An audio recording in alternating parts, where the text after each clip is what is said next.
Be me, name is Connor. 21 years old, junior at a state university.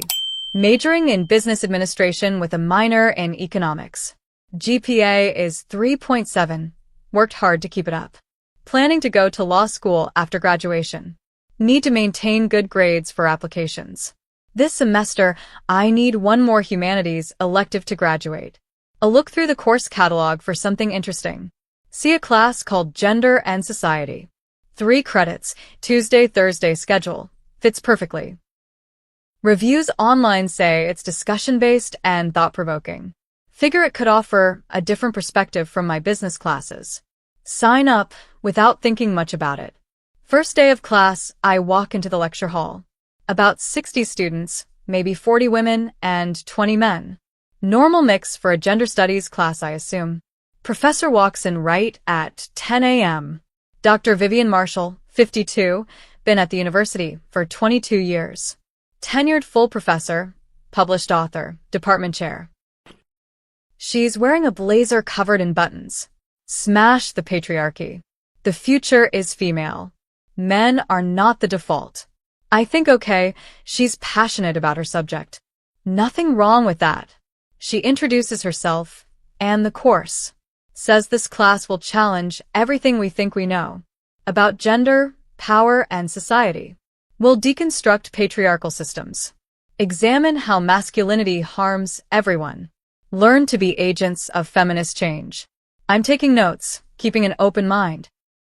Then she says something that makes me pause. I should warn you, this class will be uncomfortable for some, especially those who benefit from existing power structures. She looks directly at the male section of the room.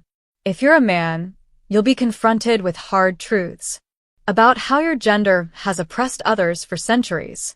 If you can't handle that, drop the class now. A few guys shift uncomfortably in their seats. Nobody leaves. She smiles and says, "Good, let's begin." First week is mostly introductory material. History of feminist movements, key theorists, basic concepts. Standard academic stuff. I take notes and participate. Dr. Marshall calls on students randomly for discussion. I notice she calls on women more than men. When men speak, she often interrupts or redirects. When women speak, she lets them finish and praises their insights. I tell myself, maybe I'm imagining it. Don't want to be paranoid. Week 2 things start getting weird. Dr. Marshall introduces the participation structure. Says traditional classrooms center male voices. To correct this, we'll use progressive stack. Women and non-binary students speak first. Men speak only after all others have had a chance. If time runs out, men may not speak that day. I raise my hand to ask a question. She looks at me and says we'll get to male comments later. Calls on 3 women first. By the time she gets to me, class is almost over. She says we're out of time. Hold that thought for Thursday. Thursday comes, and the same thing happens. Women speak for 45 minutes. Men get the last 5 minutes. I try to make a point about economic factors and gender disparities. She cuts me off and says we're out of time. This becomes the pattern every class. I'm paying tuition to sit silently and listen. Week 3, she introduces the seating arrangement. Says men sitting in front creates a visual power imbalance. From now on, men sit in the back, 3 rows only. Women and non-binary students sit in front. This ensures marginalized voices are literally centered. I look around and see other guys with the same confused expression. We shuffle to the back of the room. Now I can barely hear the discussions happening up front. When I raise my hand, she often doesn't see it, or claims she doesn't see it. My participation grade is suffering. Week 4 is when the grading issues start. First paper is due 1,500 words on a feminist theorist. I write about bell hooks, do solid research, cite properly. Argue that her intersectional approach could build bridges across political divides. I'm proud of the paper, think it's some of my best work. Get it back with a C-. Comments say I failed to center women's experiences. My analysis was too focused on practical applications, rather than emotional and lived realities. I go to office hours to discuss. Dr. Marshall sighs when I walk in. Says she expected pushback from male students. I say I'm not pushing back. I want to understand how to improve. She says my paper was technically competent, but lacked the critical consciousness necessary for this material. I ask what that means specifically. She says I approached the topic like a business student, looking for solutions instead of sitting with the discomfort. I ask how I should approach the next paper. She says I need to examine my own privilege first, acknowledge how I benefit from patriarchal systems. Only then can I meaningfully engage with feminist theory. I leave more confused than when I arrived. Week 5, I try a different approach. Second paper is about masculinity and harm. I write exactly what I think she wants. Talk about toxic masculinity, male privilege, systemic oppression. Cite her own published work extensively. Basically regurgitate her lectures back to her. Get it back with a B-. Comments say my analysis lacks authenticity. Reads like performance rather than genuine reflection. I can't win. I talk to other male students after class. They're having the same experience. Tyler wrote a paper agreeing with everything Dr. Marshall said. Got a C+ for lacking critical depth. Marcus tried to bring in outside research. Got a C for not engaging sufficiently with course materials. Brandon wrote about his own experiences with masculinity.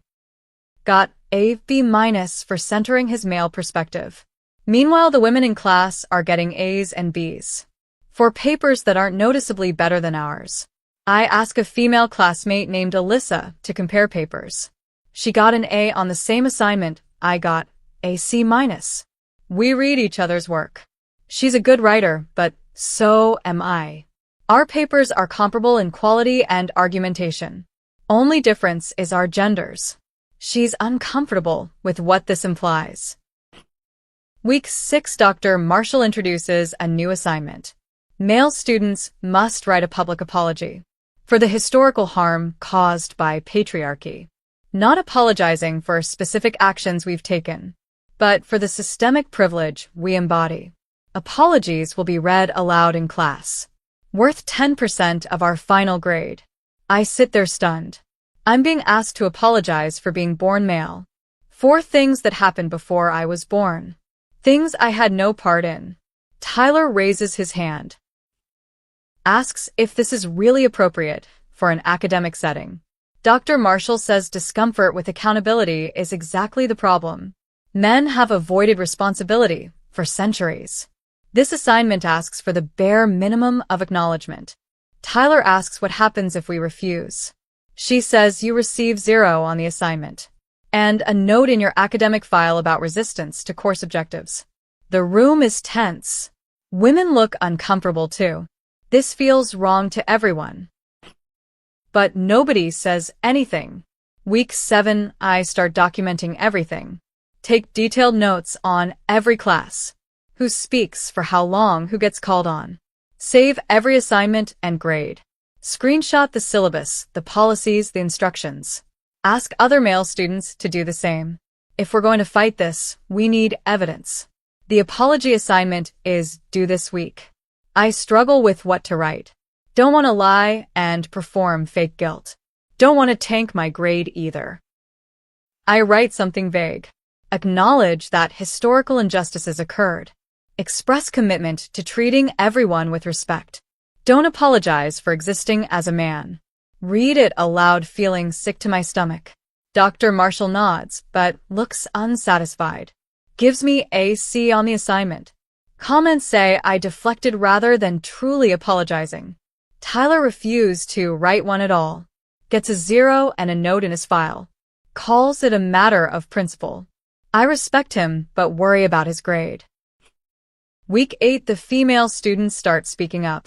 Alyssa approaches me after class. Says she's uncomfortable with how men are being treated. She signed up to learn about gender studies, not to watch her classmates be humiliated. Another woman named Jordan agrees. Says the apology assignment crossed a line. Asking people to apologize for their identity is wrong, regardless of which identity it is. A third woman, Priya, joins the conversation. She's an actual feminist involved in campus activism. Says this isn't what feminism is supposed to be. Equality means equal treatment, not revenge. Dr. Marshall is giving feminism a bad name. We form an unofficial group. 10 male students and 6 female students. All concerned about what's happening in this class. We start comparing notes and documentation. The pattern is undeniable. Week 9 we compile our evidence. Grade distribution by gender. Male average, C+. Female average, B+. Speaking time tracked over 8 weeks. Women, 85% of discussion time. Men, 15% of discussion time. Assignments that specifically target male students. The apology letter. A reflection on personal privilege worth 15%. A group project where men must defer to female group leaders. Comments on papers that criticize male perspectives, while praising similar arguments from female students. It's systematic discrimination, documented and undeniable. We decide to file a formal complaint. University has a process for academic grievances. We write a detailed letter to the Dean of Students. Attach all our documentation. 16 students sign it, 10 men and 6 women. The women's signatures are crucial. Can't dismiss this as bitter men complaining. Week 10, the response comes. Dean of Students wants to meet with representatives from our group. I go with Tyler and Alyssa. We present our evidence methodically. The dean listens carefully, asks questions, says these are serious allegations. We'll need to investigate thoroughly. Warns us that Dr. Marshall is tenured and well-connected. This won't be a quick or easy process. We say we understand. Just want fair treatment and academic integrity. That's all we're asking for. Week 11 Dr.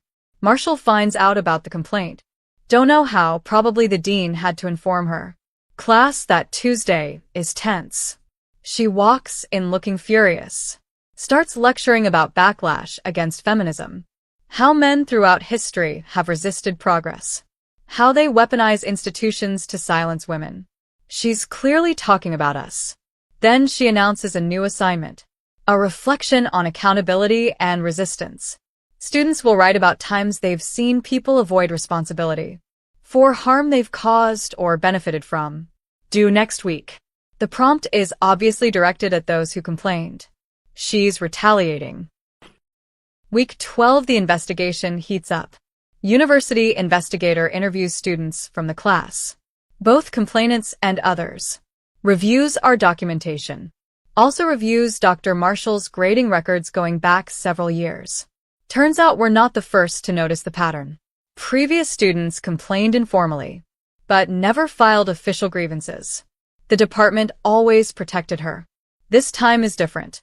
16 signed complaints, extensive documentation. Female students confirming the discrimination. Too much to sweep under the rug. Dr. Marshall is called before a faculty review board.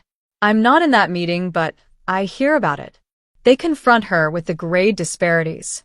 She defends them as correcting historical imbalances. Says men have been privileged in education for centuries. Her grading practices create equity, not discrimination.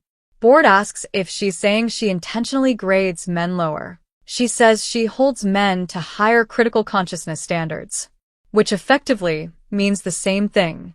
Week 13 the board issues preliminary findings. Dr. Marshall violated university policies on equal treatment. Her grading practices showed systematic bias. Her classroom policies disadvantaged students by gender. The apology assignment was inappropriate for academic setting. Retaliation through the resistance assignment is also noted. They recommend sanctions. She's placed on administrative leave, pending final review. A different professor takes over our class. Collective sigh of relief from everyone, even the students who weren't part of the complaint. New professor is a woman named Dr. Chen.